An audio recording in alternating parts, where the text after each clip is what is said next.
நான் ஏன் தாமரை சின்னத்தில் வாக்களிக்கப் போகிறேன்? திரு ஜான் பாண்டியன் அவர்களை நான் ஏன் பாராளுமன்ற தொகுதி உறுப்பினராக தேர்ந்தெடுக்க விரும்புகிறேன்? தென்காசி தொகுதியில் இதற்கு முன்னர் நிறைய பாராளுமன்ற உறுப்பினர்கள் ஜெயித்திருக்கிறார்கள். ஆனால் தென்காசி தொகுதிக்கு என்று அவர்களுடைய சிறப்பான கவனம் எதையுமே செலுத்தவில்லை. இது இந்த தொகுதியை சார்ந்த வாக்காளர் என்ற முறையில் எனக்கு மிகுந்த மனவேதனையை கொடுத்திருக்கிறது. இந்த தொகுதியில் முதல் கட்டமாக செய்ய வேண்டிய பணி என்பது தென்காசி திருநெல்வேலி மாவட்டத்திலிருந்து தென்காசி மாவட்டம் தனியாக பிரிந்து வந்த போதிலும் தென்காசி மாவட்ட அரசு தலைமை மருத்துவமனையை ஒரு மருத்துவக் கல்லூரியாக தரம் உயர்த்த இவர்தான் சரியான வேட்பாளர் என பகுதியில் நிறைய வேட்பாளர்களுக்கு ஓட்டு போட்டு நிறைய விரக்தியில் தான் இருக்கிறோம். இந்த தடவை இவர் ஏற்கனவே ஒரு ஆளுமை உள்ள ஆள், ஒரு போல்ட்டை உள்ள ஆள். அதை நாங்கள் நிறைய தடவை, ஏன்னா நானும் இந்த பகுதியை சார்ந்தவங்கிற முறையில் எனக்கு ஓரளவுக்கு அவரை பற்றின விஷயங்கள் எல்லாம் நான் கேள்விப்பட்டிருக்கேன்.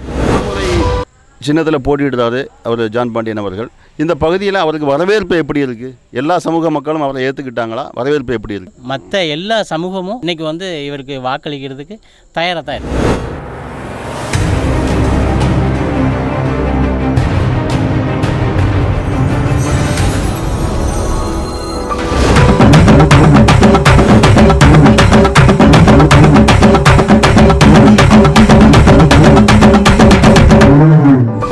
தொலைக்காட்சிக்கு வணக்கம்.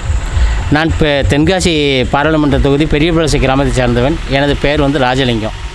இந்த முறை நான் பாரதிய ஜனதா ஜான் பாண்டியன் அவர்களுக்கு தாமரை சின்னத்தில் நான் வாக்களிக்கப் போகிறேன். நான் ஏன் தாமரை சின்னத்தில் வாக்களிக்கப் போகிறேன்? திரு ஜான் பாண்டியன் அவர்களை நான் ஏன் பாராளுமன்ற தொகுதி உறுப்பினராக தேர்ந்தெடுக்க விரும்புகிறேன் என்பதை இதன் மூலம் நான் தெரிவித்துக் கொள்கின்றேன். இந்த தென்காசி தொகுதியில் இதற்கு முன்னர் நிறைய பாராளுமன்ற உறுப்பினர்கள் ஜெயித்திருக்கிறார்கள். ஆனால் தென்காசி தொகுதிக்கு என்று அவர்களுடைய சிறப்பான கவனம் எதையுமே செலுத்தவில்லை. இது இந்த தொகுதியை சார்ந்த வாக்காளர் என்ற முறையில் எனக்கு மிகுந்த மனவேதனையை கொடுத்திருக்கிறது. இந்த முறை போட்டியிடக்கூடிய திரு ஜான் பாண்டியன் உடைய முழு தகுதியும் இவருக்கு இருக்கின்றது. இவர் இந்த தொகுதியில் செய்ய வேண்டிய பணிகளை மிக நன்றாக ஆணித்தரமாக ஆளுமையுடன் செய்வார் என்பதை நான் இவருடைய நடவடிக்கையின் மூலம் தெரிந்து கொண்டிருக்கின்றேன். இந்த தொகுதியில் முதல் கட்டமாக செய்ய வேண்டிய பணி என்பது தென்காசி திருநெல்வேலி மாவட்டத்திலிருந்து தென்காசி மாவட்டம் தனியாக பிரிந்து வந்த போதிலும் தென்காசி மாவட்ட அரசு தலைமை மருத்துவமனையை ஒரு மருத்துவக் கல்லூரியாக தரம் உயர்த்த இவர்தான் சரியான வேட்பாளர் என நான் முடிவு செய்தேன். கோட்டை பகுதியில் ரயில் நிலையம் அமைந்திருக்கின்றது. இந்த ரயில் நிலையம் இதற்கு முன்னர் ஒரு நிறைய கோட்ரஸ் உள்ள பகுதி.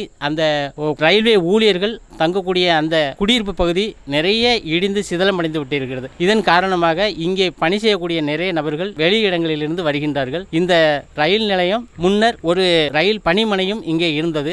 அது தற்பொழுது இயங்கவில்லை. தமிழ்நாட்டினுடைய கடைசி பகுதியாக செங்கோட்டை ரயில் நிலையம் இருக்கின்றது. இதற்கு அடுத்தபடியாக கேரள பகுதி இங்கே இருந்து ஆரம்பிக்கிறது. அதனால் இவர் ஜெயித்து வந்தால் இந்த பகுதியினுடைய ரயில் நிலையத்தினுடைய தரமும் உயரும். இங்கே நிறைய வெளியூர்களுக்கு செல்லக்கூடிய வெளி மாவட்டங்களுக்கு செல்லக்கூடிய நிறைய புதிய ரயில்களை அறிமுகப்படுத்த பாராளுமன்றத்தில் சிறந்த முறையில் குரல் கொடுப்பார் என நான் பெரிதும் விரும்புகிறேன். தென்பொதிகை மலை அடிவாரத்தில் எங்கள் பகுதி தென்காசி பகுதி அமைந்திருப்பதால் இந்த பகுதியில் அரிய மூலிகை வகை செடிகள் நிறைய இருக்கின்றது. இதை கண்டறிந்து மூலிகையினுடைய பயன்களை நாம் உணர்ந்து கொள்ளவும், நாம் அதை அறிந்து கொள்ளவும், நமக்கு அது பயன்படவும் இந்த பகுதியில் ஒரு மூலிகை ஆராய்ச்சி நிலையத்தை அமைப்பதற்கு நமது வேட்பாளர் திரு ஜான் பாண்டியன் அவர்கள் முயற்சி செய்வார் என நான் பெரிதும் நம்புகிறேன். நிறைய எங்கள் பகுதியை சுற்றி இருக்கக்கூடிய நிறைய குளங்களுக்கு அடவி நெய்னார், மேக்கரை பகுதியில் இருக்கக்கூடிய அடவி நெய்னார் அணைக்கட்டிலிருந்து மழை காலங்களில் பெருவெள்ளமாக சென்று கடலில் வீணாக கலக்கக்கூடிய தண்ணீரை இந்த பகுதியில் இருக்கக்கூடிய நிறைய குளங்களுக்கு அவர் கால்வாய்களை வெட்டி இந்த பகுதியினுடைய விவசாயம் செழிக்கவும் நிலத்தடி நீர்மட்டம் உயரவும் இவர் பெரிதும் குரல் கொடுப்பார் என நம்புகிறேன். அண்ணா வணக்கண்ணா. உங்கள் பேர்? என் பேர் ராஜலிங்கம். அதாவது இந்த பகுதியில் நீங்கள் ஒரு நன்கு அறியப்பட்ட ஒரு சமூக சேவகர். அது ரஜினிகாந்த் ரசிகர் மன்றத்தினுடைய இரத்த தான கழகம் இது போன்ற பல்வேறு பணிகளில் கடந்த 30 ஆண்டுகளாக நீங்கள் இருக்கீங்க. இந்த தடவை இங்கு நடைபெறக்கூடிய அந்த பாராளுமன்ற தொகுதியில் யாருக்கு நீங்கள் வாக்களிக்க? நான் திரு ஜான் பாண்டியன் அவர்களுக்கு தாமரை சின்னத்தில் வாக்களிக்க இருக்கிறேன். இந்த பகுதியினுடைய மக்களுடைய எதிர்பார்ப்பு என்ன? இதுக்கு முன்னாடி இருந்த வேட்பாளர்களுடைய பற்றிய உங்களுடைய மனக்குறை? பகுதியில் நிறைய வேட்பாளர்களுக்கு ஓட்டு போட்டு நிறைய விரக்தியில் தான் இருக்கிறோம். இந்த தடவை இவர் ஏற்கனவே ஒரு ஆளுமை உள்ள ஆள், ஒரு போல்ட்டை உள்ள ஆள். அதை நாங்கள் நிறைய தடவை, ஏன்னா நானும் இந்த பகுதியை சார்ந்தவங்கிற முறையில் எனக்கு ஓரளவுக்கு அவரை பற்றின விஷயங்கள் எல்லாம் நான் கேள்விப்பட்டிருக்கேன். அதனால் எனக்கு அவருடைய நடவடிக்கை இந்த தொகுதியில் அவர் நிறைய பணிகளை செய்வாருங்கிற ஒரு நம்பிக்கையில் நான் அவருக்கு ஓட்டு போட இருக்கிறேன். தாமரை சின்னத்தில் போட்டியிடுறாரு அவர் ஜான் பாண்டியன் அவர்கள். இந்த பகுதியில் அவருக்கு வரவேற்பு எப்படி இருக்குது? எல்லா சமூக மக்களும் அவரை ஏற்றுக்கிட்டாங்களா? வரவேற்பு எப்படி இருக்குது? நிச்சயமாக அதை நான் சொல்லுவேன். கடந்த 10 வருஷமாக மோடி அவங்க டெல்லியில் நல்லபடியான ஆட்சி நடந்துக்கிட்டு இருக்காங்க. கிராமப்புறத்தை மையமாக வச்சு செஞ்சுக்கிட்டு வரதுனால என்னை போன்ற கிராமத்தில் உள்ளவங்க எல்லாருக்குமே அந்த 10 வருஷ ஆட்சியில் நிறைய பயன்களை நாங்கள் நேரடியாக பெற்றிருக்கிறதுனாலையும் அந்த ஆட்சியினுடைய சிறப்பான திட்டங்கள் எங்களை வந்து சேர்ந்துருக்கிறதுனாலையும் இவரை பற்றின புரிதல் எங்களுக்கு நல்லாவே இருக்குது. அதனால் அவருடைய வெற்றி வாய்ப்பு நல்லாவே இருக்குது. மற்ற எல்லா சமூகமும் இன்றைக்கி வந்து இவருக்கு வாக்களிக்கிறதுக்கு தயாராக தான் இருக்கிறாங்க. இந்த பகுதியில் மத்திய அரசு நலத்திட்டங்களை பயனடைந்த பயனாளிகள் யாரெல்லாம் இருக்கிறாங்க, என்னென்ன பயனடைஞ்சிருக்காங்க? பிரதமருடைய வீடு கட்டும் திட்டத்தில் பயனடைஞ்சிருக்கிறோம். அப்புறம் அந்தியோதயா அன்னியோஜனா திட்டம்னு சொல்லக்கூடிய அந்த 35 கிலோ அரிசி வாங்கக்கூடிய அந்த திட்டத்தில் குறிப்பாக நானே பயனடைஞ்சிக்கிட்டு இருக்கிறேன். அப்புறம் வீட்டுக்கு குடிநீர் இணைப்பு அது எங்களை வந்து சேர்ந்துருக்குது. இப்படி நிறைய திட்டம்.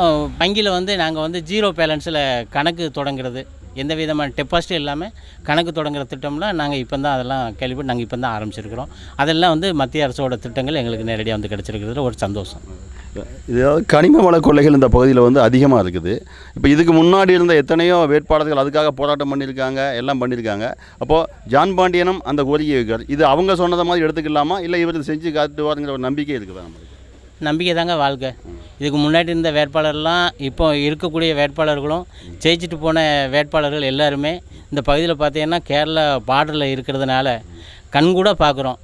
டெய்லி நிறைய தமிழ்நாட்டினுடைய மொத்த வருங்கால கனிமவளம் எல்லாமே மொத்தமாக திருட்டு போய்கிட்டு இருக்கு. இவர் நிச்சயம் அதிலிருந்து மாறுபட்ட வேட்பாளராக இருப்பார். குறிப்பாக சொல்லணுன்னா நிறைய நாங்கள் வந்து பிரதமர் பேசுகிறதையும் மாநில தலைவர் அண்ணாமலை அவங்க பேசுகிறதையும் நாங்கள் நிறைய பார்த்துருக்கோம்.